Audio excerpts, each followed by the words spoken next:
जादू वाला सबसे बड़ा फ्रॉक का घर। बहुत समय पहले की बात है। भीमापुर नामक गांव में गौरी नाम की एक गरीब अनाथ लड़की रहती थी। गौरी एक बहुत ही मेहनती और अच्छे स्वभाव की लड़की थी। वो अपना घर चलाने के लिए सुलोचना नाम की एक औरत के यहाँ फ्रॉक सिलने का काम किया करती थी और उसे पढ़ाई लिखाई करने का भी बहुत शौक था, इसलिए वो पढ़ाई लिखाई में भी बहुत ही अच्छी थी। गौरी अपना काम करने के साथ साथ अपने कॉलेज भी जाया करती थी। वहीं सुलोचना की भी एक बेटी थी जिसका नाम मीना था, लेकिन मीना एक बहुत ही कामचोर और आलसी किस्म की लड़की थी।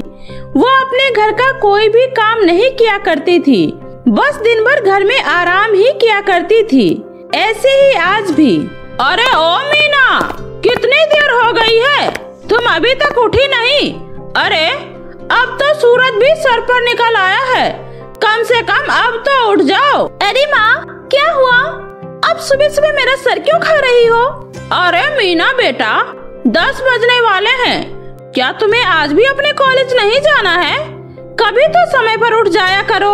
अपनी माँ की बात सुनकर मीना मुंह बनाते हुए उठती है और तैयार होने चली जाती है। उसी समय वहाँ पर गौरी भी आ जाती है और सुलोचना से कहती है, आंटी जी, जितने भी ऑर्डर वाले फ्रॉक थे वो सारे मैंने सिल दिए हैं, इसलिए अब मैं कॉलेज जा रही हूँ। गौरी के जाते ही सुलोचना कहती है, एक ये लड़की है जो बिना अपने माता पिता के दिन रात इतनी मेहनत करती रहती है, अकेले अपना घर चला रही है, और एक मेरी बेटी है जिसे तो बस दिन भर सोने के अलावा और कुछ आता ही नहीं है। उसी समय मीना तैयार होकर आ जाती है और अपनी माँ से कहती है, अरे माँ, आप अभी किससे बातें कर रही थी?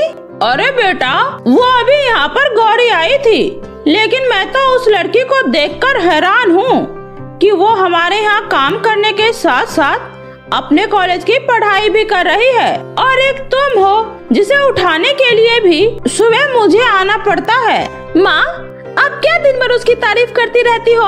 अरे वो आपकी बेटी नहीं है, मैं आपकी बेटी हूँ। और रही बात पढ़ाई की, तो आपको नहीं पता कि पढ़ाई लिखाई करना कितना मुश्किल होता है, इसलिए मैं पूरी रात बैठकर कमरे में पढ़ाई करती रहती हूँ, तभी तो मेरी सुबह में जल्दी आँख नहीं खुलती। तो रही बात उस गौरी की, तो उसके जैसे लोगों को कॉलेज जाना ही नहीं चाहिए। इतना कहकर मीना कॉलेज के लिए निकल जाती है, और कॉलेज पहुँचने के बाद जब खाली पीरियड में सभी बच्चे कैंटीन में बैठकर खाना खा रहे होते हैं, उसी समय गौरी चुपचाप एक बेंच पर बैठकर अपनी पढ़ाई कर रही होती है। उसे ऐसा करता देख मीना को उससे जलन होने लगती है, इसलिए वो उसके पास जाकर कहती है, अरे इतने बड़े कॉलेज में पढ़ने की हैसियत तुम जैसे गरीबों की नहीं है, इसलिए चुपचाप यहाँ से उठो और जल्दी भागो। नहीं मीना, मुझे अभी अपने नोट्स बनाने हैं, इसलिए तुम कहीं और जाकर बैठ जाओ। इतना सुनकर मीना वहाँ से मुंह बनाते हुए चली जाती है, और ऐसे ही समय गुजर रहा होता है। एक दिन जब कॉलेज का फाइनल रिजल्ट आता है, तो गौरी सबसे पहले अपना रिजल्ट लेके सुलोचना को ले जाकर दिखाती है और कहती है, आंटी जी देखिए, आज मैं अपने पूरे कॉलेज में फर्स्ट पोजीशन लेकर आई हूँ। क्या बात है गौरी बेटा, आज तो तुमने कमाल ही कर दिया। भगवान करे तुम बस ऐसे ही आगे बढ़ती रहो। इतना सुनकर गौरी वहाँ से चली जाती है, लेकिन तभी थोड़ी देर बाद मीना भी अपना रिजल्ट लेकर अपनी माँ के पास आती है, और उसका रिजल्ट देखकर सुलोचना बहुत ज्यादा गुस्सा हो जाती है और कहती है, अरे बेशरम, तुझे शर्म नहीं आ रही जो ये फेलियर का रिजल्ट मुझे दिखा रही है? और वहाँ वो बेचारी गौरी जो दिन रात हमारी दुकान पर काम करके भी पूरे कॉलेज में फर्स्ट पोजीशन लेकर आई है। अरे अभी सुबह तो तू बहुत बड़ी बड़ी बातें कर रही थी कि तू रात भर बैठकर पढ़ाई लिखाई करती है, तो क्या यही तुम्हारी पढ़ाई है? अरे माँ, मैंने आपसे कौन सा झूठ बोला था? मैं तो सच में रात भर बैठकर पढ़ाई करती हूँ, लेकिन उसके बावजूद भी अगर मैं पास नहीं हो पाई तो इसमें भला मेरी क्या गलती है? अरे मेरे मुँह पर क्या बेवकूफ लिखा हुआ है जो मैं तेरे इन बातों में आ जाऊंगी? इसलिए आज से तेरा बाहर घूमना फिरना बिल्कुल बंद, और ना ही अब से तुझे कोई पॉकेट मनी मिलेगी, समझी? अपनी माँ की इन बातों को सुनकर मीना अपने कमरे में चली जाती है और गुस्से में कहती है, इस गौरी की बच्ची की वजह से हमेशा मुझे माँ की डांट सुनने को मिलती है और हमेशा ही इसकी वजह से मेरी माँ मुझे इतना कुछ सुनाती रहती है। अब तो इस गौरी की बच्ची का कुछ न कुछ तो करना ही पड़ेगा। ऐसे ही एक दिन जब सुलोचना किसी काम के सिलसिले में बाहर जाने वाली होती है तो वह गौरी से कहती है, अरे गौरी बेटा, मैं किसी काम के सिलसिले से बाहर जा रही हूँ, शाम तक वापस आ जाऊंगी, तुम बस दुकान का ख्याल रखना, ठीक है बेटा? जी आंटी जी, मैं दुकान संभाल लूंगी, आप निश्चिंत होकर जाइए। इतना कहकर सुलोचना वहाँ से चली जाती है और उसी के कुछ देर बाद जब गौरी का काम खत्म हो जाता है तब वह लंच करने अपने घर चली जाती है। उसी समय मीना मौका देखते ही पूरी दुकान में आग लगा देती है और जब शाम को सुलोचना अपनी दुकान में आती है तो अपनी दुकान की ऐसी हालत देखकर सुलोचना चिल्लाते हुए कहती है, हे भगवान, ये क्या हो गया? मेरी दुकान तो पूरी तरीके से बर्बाद हो गई, अब मैं क्या करूंगी? उसी समय मीना भी वहाँ पर आ जाती है और कहती है, अरे माँ, ये सब क्या हो गया? किसने किया ये? माँ, मुझे तो लगता है गौरी ने ये सब जानबूझकर किया है, तभी तो देखो वो कहीं भी नजर नहीं आ रही है। लगता है दुकान में आग लगाकर अपने घर में आराम से जाकर सो रही है। मीना की बात सुनकर सुलोचना को बहुत गुस्सा आ जाता है और वह गौरी के घर जाकर उससे कहती है, गौरी, तेरी इतनी हिम्मत जो तूने मेरी पूरी दुकान में आग लगा दी? अरे मैंने तुझे अपने घर में जगह दी, अपनी दुकान में भी काम दिया और यहाँ तक कि अपनी बेटी से भी ज्यादा तुझे प्यार किया और तूने मेरे प्यार का ये सिला दिया? तूने मेरी दुकान ही जला दी? आंटी जी, ये आप कैसी बातें कर रही हो? मैं भला आपकी दुकान में आग क्यों लगाऊंगी? ये सब क्या कह रहे हो आप? देखा माँ, कैसे मासूम बनने की कोशिश कर रही है, लेकिन मुझे पता है हमारी दुकान में इसी ने आग लगाई है और दुकान की सारी फ्रॉक ले जाकर मार्केट में बेच आई है महारानी। तो जैसे नमक हराम लड़की मैंने आज तक नहीं देखी। निकल जा मेरे घर से और दोबारा मेरे दुकान में आने की कोशिश मत करना। इतना सुनकर गौरी रोते हुए वहाँ से जंगल की तरफ चली जाती है। रोते रोते वह एक बड़े से पेड़ के नीचे बैठ जाती है। उसी समय वहाँ पर अचानक से बहुत तेज बारिश शुरू हो जाती है और गौरी चुपचाप पेड़ के नीचे बैठी होती है। उसी समय हिरन का एक छोटा सा बच्चा जिसके पैर में चोट भी लगी होती है, बारिश में भीगते हुए जा रहा होता है। उसे इस तरह भीगता देखकर गौरी कहती है, अरे ये हिरन का बच्चा तो बहुत छोटा है और उसके पैर में चोट भी लगी है और अगर ये ऐसी ही बारिश में भीगता रहा तो इसकी चोट और भी इसका जख्म और भी बढ़ जाएगा। मुझे इसकी मदद करनी चाहिए। इतना कहकर गौरी उस हिरन के बच्चे को अपने पास उठाकर ले आती है और अपने कपड़े का आधा हिस्सा फाड़ कर वह उस हिरन के बच्चे के पैर में बांध देती है और जब तक बारिश बंद नहीं होती गौरी उस बच्चे को अपनी गोद में लेकर बैठी रहती है। जब कुछ देर बाद बारिश बंद हो जाती है तो गौरी जैसे उस हिरन के बच्चे को अपनी गोद से नीचे उतारती है वैसे ही वह हिरन का बच्चा एक जादूगर में बदल जाता है और उसे इस तरह जादूगर में बदलता देख गौरी घबरा जाती है और कहती है, अरे आप कौन हो? इस तरह आप इंसान में कैसे बदल गए?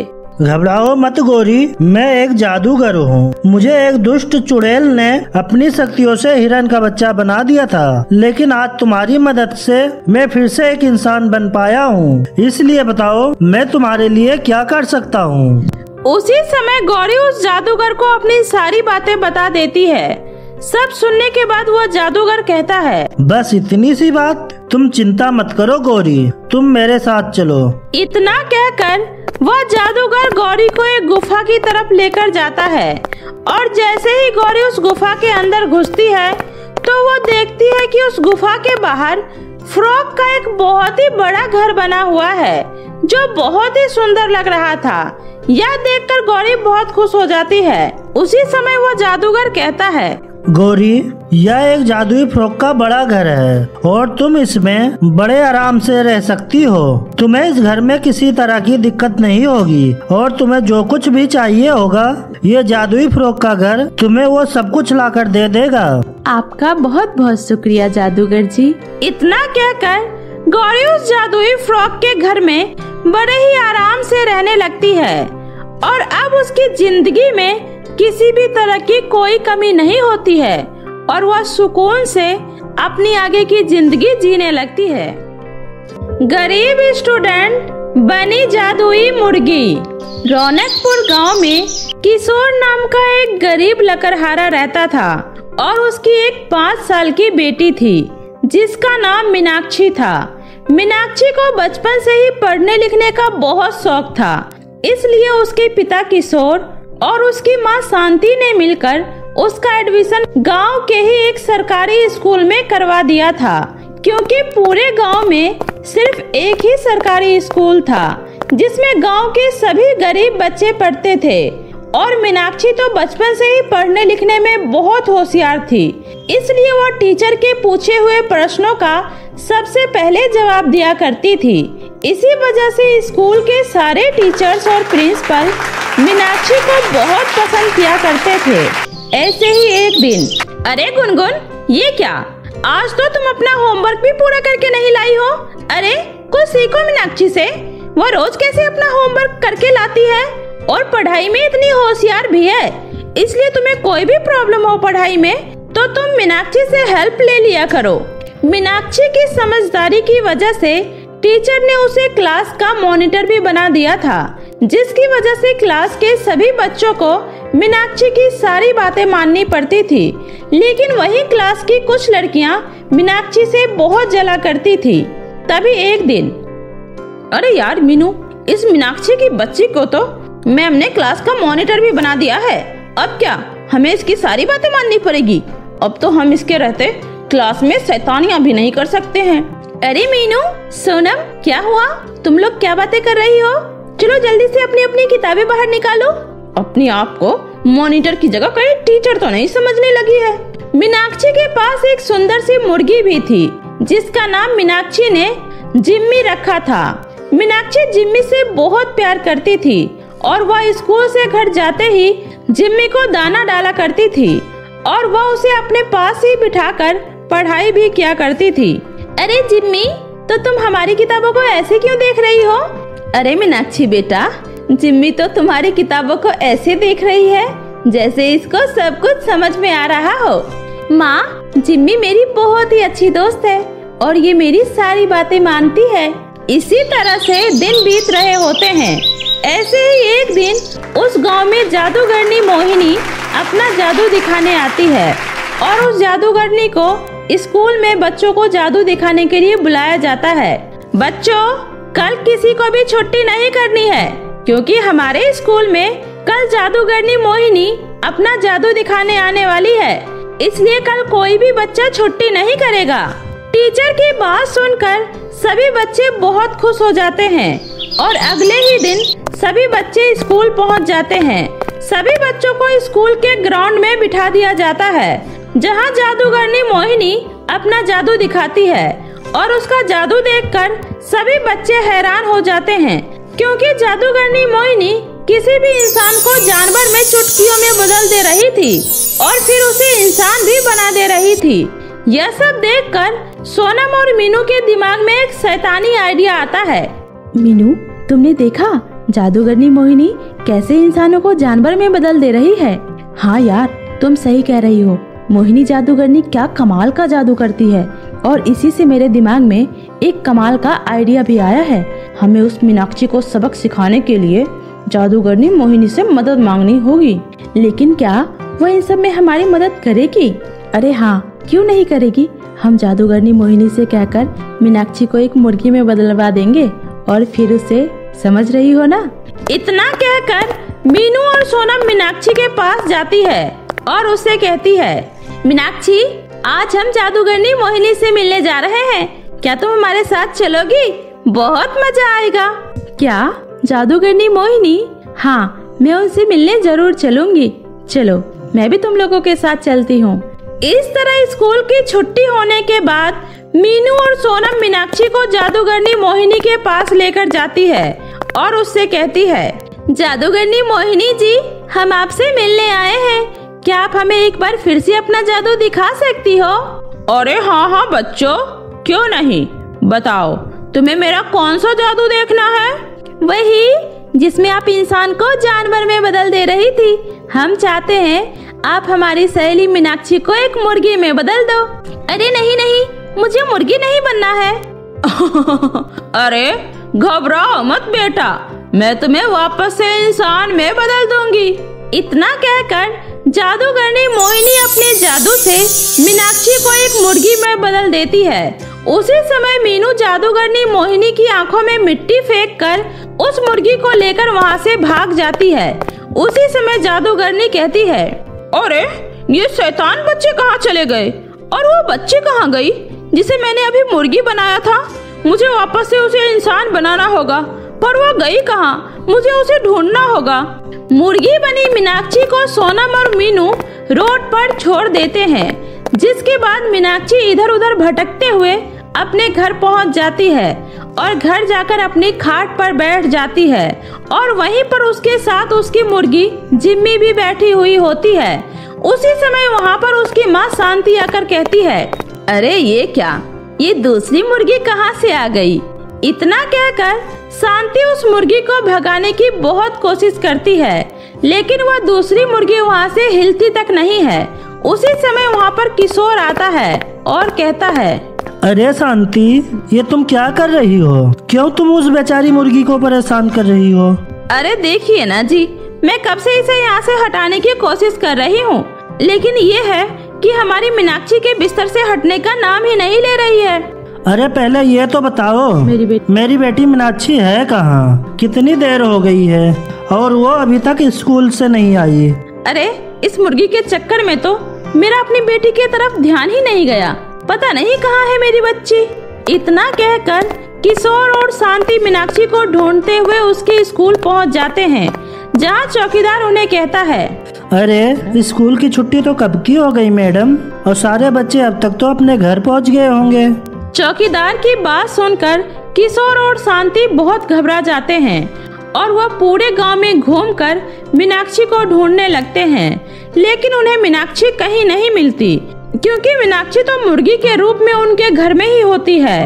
और अपने माता पिता को इतना परेशान देखकर मीनाक्षी भी बहुत दुखी होती है।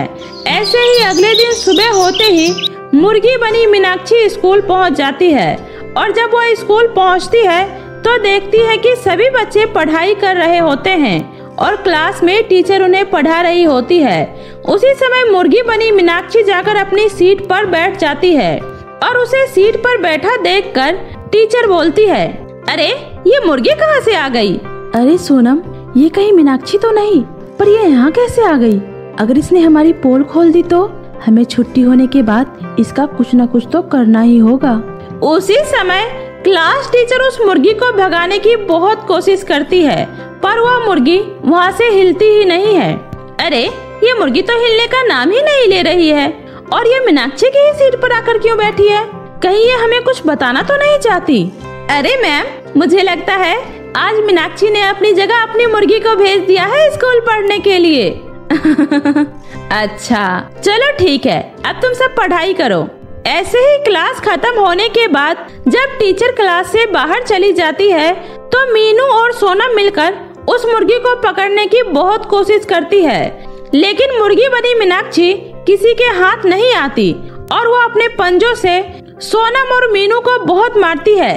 अब आएगा मजा, जैसा दर्द मैं सह रही हूँ ना, वैसा ही दर्द मैं तुम्हें भी दूंगी। इतना कहकर मुर्गी बनी मीनाक्षी अपने पंजों से मीनू और सोनम को घायल कर देती है, और उनकी चीख पुकार सुनकर वहाँ पर सभी क्लास टीचर और प्रिंसिपल आ जाते हैं और वह चौकीदार से कहकर उस मुर्गी को पकड़वा देती है। सुनो, तुम इस मुर्गी को ले जाकर जंगल में छोड़ आओ, पता नहीं कहाँ से ये मुर्गी आ गई है। उसी समय चौकीदार उस मुर्गी को पकड़ लेता है और वह उसे जंगल में छोड़ने ले जा रहा होता है। यह देखकर सोनम और मीनू बहुत खुश होती है कि तभी वहाँ पर जादूगरनी मोहिनी आ जाती है और कहती है, रुक जाइए, आप इस मुर्गी को कहीं नहीं ले जा सकते। क्यों जादूगरनी, ये मुर्गी आपकी है क्या? नहीं, ये मुर्गी मेरी नहीं है, लेकिन इससे आप लोगों का कोई ना कोई नाता तो जरूर है। क्या मतलब, आप कहना क्या चाहती है जादूगरनी? मेरा मतलब ये है कि ये मुर्गी कोई जानवर नहीं, बल्कि आपके स्कूल की ही कोई स्टूडेंट है। इतना कहकर जादूगरनी मोहिनी ने अपने जादू से वापस से मुर्गी को मीनाक्षी में बदल दिया और अपने आप को फिर से इंसान बना देख मीनाक्षी बहुत खुश हो जाती है। उसी समय जादूगरनी प्रिंसिपल को सारी बातें बता देती है और सारा सच जानने के बाद प्रिंसिपल सोनम और मीनू को स्कूल से निकलने की बात करती है। यह बात सुनकर सोनम और मीनू बहुत घबरा जाती है और उन्हें अपनी गलती का एहसास हो जाता है और वे लोग मीनाक्षी से माफी मांगते हैं। हमें माफ कर देना मीनाक्षी, हमसे बहुत बड़ी गलती हो गई, हम दोबारा कभी ऐसा नहीं करेंगे। मीनाक्षी एक साफ दिल की लड़की थी, इसलिए वो उन दोनों को माफ कर देती है और उस दिन के बाद से स्कूल में कोई भी मीनाक्षी को परेशान नहीं करता है और हर कोई उसकी बात प्यार से मान लेता है। और वहीं शांति और किशोर भी अपनी बेटी मीनाक्षी को वापस पाकर बहुत ही खुश होते हैं। तो मेरे प्यारे दोस्तों, कैसी लगी आपको मेरी ये कहानी, मुझे कमेंट करके जरूर बताएं। कहानी अच्छी लगी हो तो इसे अपने दोस्तों के साथ भी शेयर करें। और हाँ दोस्तों, अगर आपने अब तक मेरे चैनल जादुई टीवी को सब्सक्राइब नहीं किया है तो प्लीज जल्दी से नीचे लाल बटन दबाकर अभी सब्सक्राइब कर ले। तो मिलती हूँ ऐसे ही फिर किसी नई जादुई कहानी के साथ, तब तक अपना ध्यान रखें। बाय बाय दोस्तों।